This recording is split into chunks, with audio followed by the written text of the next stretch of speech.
Superman the Animated Series. Superman, the world's first superhero created back in 1938. Superman has inspired superheroes since then and has had countless adaptations in TV shows, video games, and movies. Today I'll be taking a look season by season at the most famous animated adaptation, Superman the Animated Series.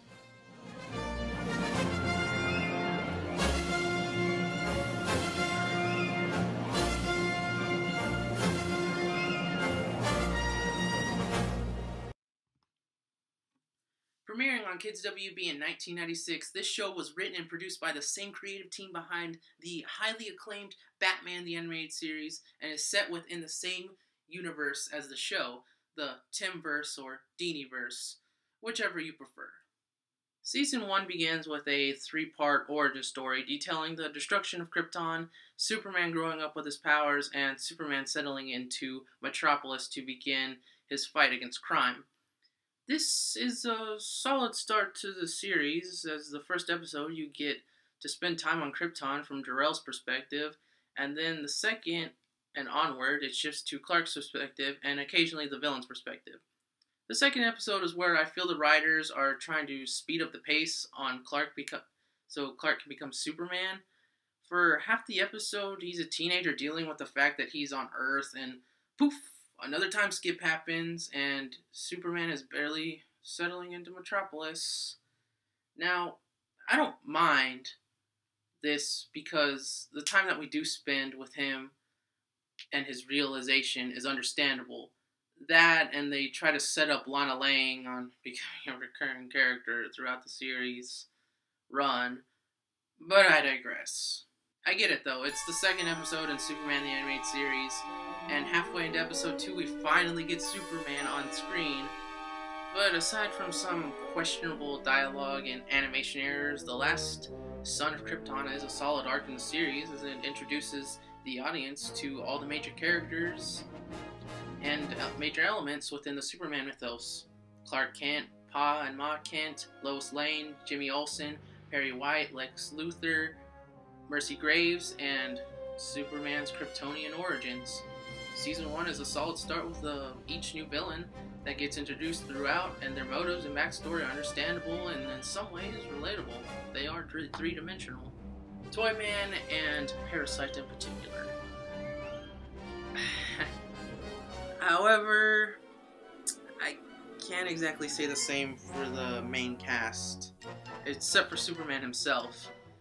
He made it clear in episodes 2 and 3 what his goal is. He is here to help people, not hurt them. Don't quote me on that. Basically, he's here to save the day when needed. Everyone else is two-dimensional or underdeveloped, or they're just plain flat, like they've got nothing going on for them. I mean, yeah, some of them have some backstory to share, but everyone else is either two-dimensional or underdeveloped. Jimmy Olsen gets used, Lois wants nothing more but to get the byline from Clark and to get with Superman, even though they're the same person. In Season 1, I can't lie, Lois is a bitch. And for me, is an unlikable character throughout the entire season. But thank God that changes in Season 2.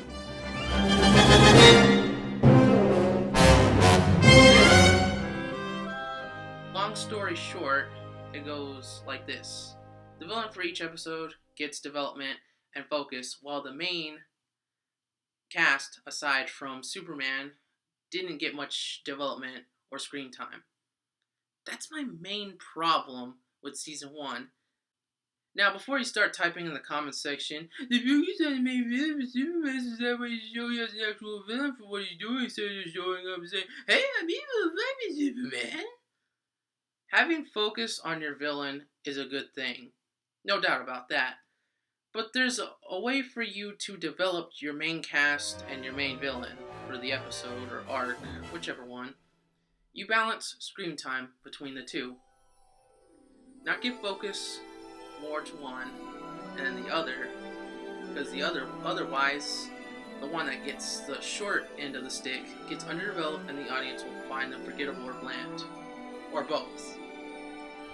It's just shocking to me that the same team of writers that wrote Batman the Animated Series, that had not only fluent main characters and fluent villains, like just all around everything just flowed for the most part. It's just hard to believe that they had the balance throughout Batman the Animated Series season 1 through 3, and then they make Superman the Animated Series season 1, and they're kind of just lost, and they just don't know who to give more attention to. They had the balance, and then they just lost it. Aside from me going on that little rant, I did enjoy season 1. The casting, character designs, animation, and soundtrack, writing for the most part, and the direction are great. Speaking of the direction, which is something I forgot to talk about, the direction of the series is a tad more lighthearted than that of the counterpart, Batman the Animated Series. Less dark storylines, it's a little bit more ridiculous with the villain choices, and this show is set during the day a majority of the time, and rarely is it set at nighttime. That's not to say the show can't have darker, more complex storylines or subject matter, which it does. It's just a little bit more TV friendly. That is until season 2. I'll give season 1 an 8 out of 10. Season 1 is the introduction to the characters and first adventures the main cast had together. Season 2 had more to offer in terms of characters, animation, writing, crossovers, and villain worthy of opposing the Man of Steel for the remainder of the series run, Darkseid. But more on him later. For one huge example of improvement, Lois Lane started to become likable in my eyes around the episode Target. It dives into her character and helplessness, and that someone is out to kill her. It's a great episode, and from there, Lois Lane starts to become a likable character, and then, eventually, a good character. Season 2 also introduced more new villains to the table, like Mala and Jaxer, who are not a ripoff of Zod and his gang, Livewire, who is a series exclusive villain, Mixel Spitlick, and Bizarro, one of my personal favorite Superman antagonists. Like I said before, Season 2 is a huge improvement all around. There are some of the best episodes ever made in the DCAU. Everyone from Lois Lane to Jimmy Olsen to Lex Luthor and even Mercy Graves, who in my opinion is underutilized, gets some much needed attention and development. Throughout Season 2 we get some of the greatest crossovers in animation. Speed Demons, Superman has a race with Flash to see who's the fastest man alive, World's Finest Storyline, which is what Batman vs. Superman should have been, and Superman meeting Batman for the first time is a concept that on its own is a great idea. I will review the Batman-Superman crossover episodes in due time. Dr. Fate makes a guest appearance in an episode, and Steel is introduced into the DCAU canon, filled with crossovers with other heroes, as it foreshadows not only future hero guest appearances, but also the Justice League.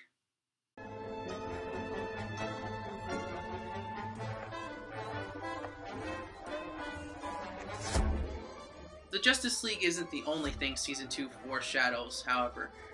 Throughout a couple of the episodes, Darkseid's invasion on Earth is looming, and what better way to do it than to have a two-parter including said villain in the Season 2 finale. It's as great as a season finale can get.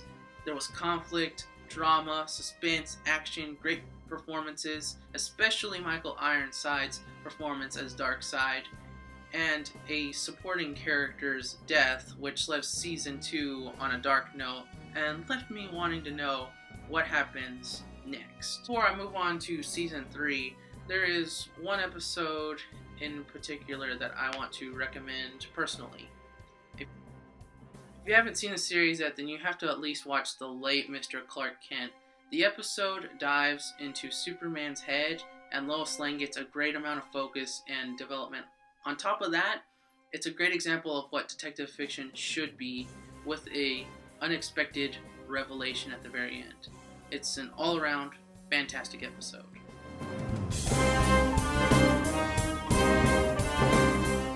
As with season 1 and 2, they both start off with a arc storyline, so of course, season 3 starts off with an arc storyline as well. Little Girl Lost. In this two-parter, Supergirl is introduced and is given a majority of the episode's screen time, in this along with Jimmy Olsen getting some focus as he's trying to prove to Perry White and the chief editor of the Daily Planet that he deserves a shot at a story. Both are, of course, neglected by the adults and are told to leave Intergang to them. They don't listen, of course, and they head out for the Intergang. This introduction is pretty late in the series, if you ask me. A better time to introduce her is somewhere in the middle of season 2. Then again, they couldn't have known that they were only going to have 3 seasons with this show. Despite that, I still like this because Supergirl is introduced and we get to have a two-parter, but throughout the remainder of the season, she's only in 4 episodes. She could have easily been Superman's sidekick living in Metropolis. But to be fair, throughout this two-parter, she showed that she was rash before she could actually think about what she was doing. And so, in that perspective, I guess season 3 continues sort of understand what why Superman 2 did let her stay in Metropolis by having guest appearances from the Green Lantern Corps, Aquaman, and Batman twice. Season 3 was also cut short and just as long as season 1. I wonder if Superman 64 had anything to do with that. Or just the fact that the showrunners were also working on Batman Beyond, a Batman Beyond animated film, and early concepts for Justice League, which would premiere a year and a half after Superman the animated series ended. With all these guest appearances, it makes me think that the writers started running out of ideas for Superman episodes when they had over 55 years worth of Superman comics to adapt to animation. Surely season 3 could have been more like season 1, with Superman having standalone adventures in Metropolis. Proper conclusions to each villain, don't get me wrong, some did have proper conclusions, never to oppose the Man of Steel again. This is yet another problem I have with this show, but the whole DCAU, aside from Static Shock, Justice League, and Justice League Unlimited. These shows don't give a proper conclusion to the villains. They do to some, but not all. At least Superman got a proper conclusion as a show, even if it was a little bittersweet. That more than what I can say for Batman the Animated Series, Batman Beyond, and the Zeta Project. The finale to the series is an example of how a show should end. The finale, however, is something I want to talk about in depth, and don't worry, a video for this finale will be posted an hour after this review is posted. All in all, Season 3 is great. Not better than Season 2, but still better than Season 1. Oh, and I don't see why people hate Unity so much. It wasn't that bad. There, I said it. I give Season 3 a 9 out of 10. There's a couple of episodes that weren't up to par with other Season 3 episodes. Still, it was great despite that. Before the verdict is given on this show, here are some of my favorite episodes from each season.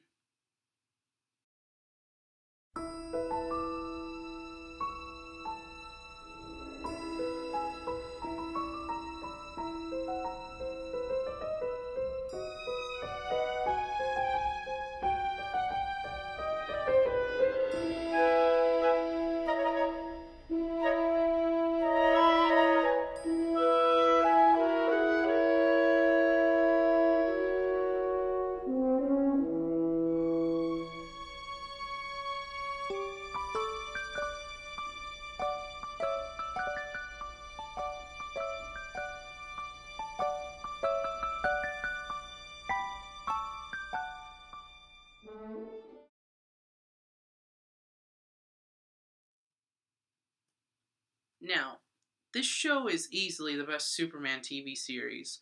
almost everything represented from the comics is adapted to animation format. I liked this show as a kid, and I like this show as an adult. If you want a proper introduction to Superman that isn't Zack Snyder's Man of Steel, then check out this series, or just read the comics. Either is good. I'll give Superman the Animated Series a 9 out of 10. Happy 20th to all that worked on this show. Until next time.